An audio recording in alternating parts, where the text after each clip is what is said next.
Hello everyone, vidonko.com ওয়েবসাইটে তোমাদের সবাইকে স্বাগত। আমি সৌরভ দে, তোমাদের গণিত শিক্ষক। আজ ত্রিকোণমিতির একটি প্রশ্ন নিয়ে তোমাদের সাথে আলোচনা করব।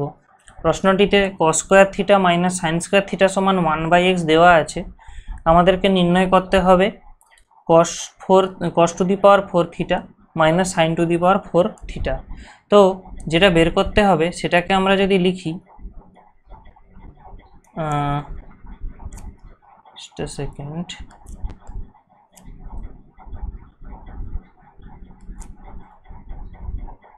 cos to the power 4 theta minus sign to the power 4 theta এর মান আমাদেরকে নির্ণয় করতে হবে। তো আমরা একে লিখতে পারি cos স্কয়ার থিটার whole square minus sine square থিটার হোল স্কয়ার, এবং এর পরের লাইনেই আমরা দেখতে পাচ্ছি এটা a square minus b square টাইপের ফর্মুলা তৈরি হচ্ছে। অর্থাৎ আমরা এখানে লিখতে পারি cos square theta minus sine square theta into cos square theta plus sine square theta.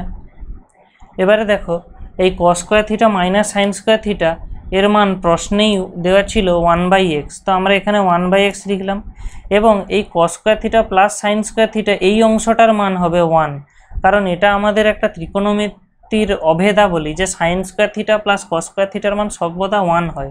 তো এখানে 1 রইল, তাহলে 1 আর 1/x এর গুণফল হবে 1/x। এটি হবে আমাদের নির্ণেয় উত্তর, অর্থাৎ cos to the power 4 theta minus sign to the power 4 theta এর উত্তর হবে 1/x।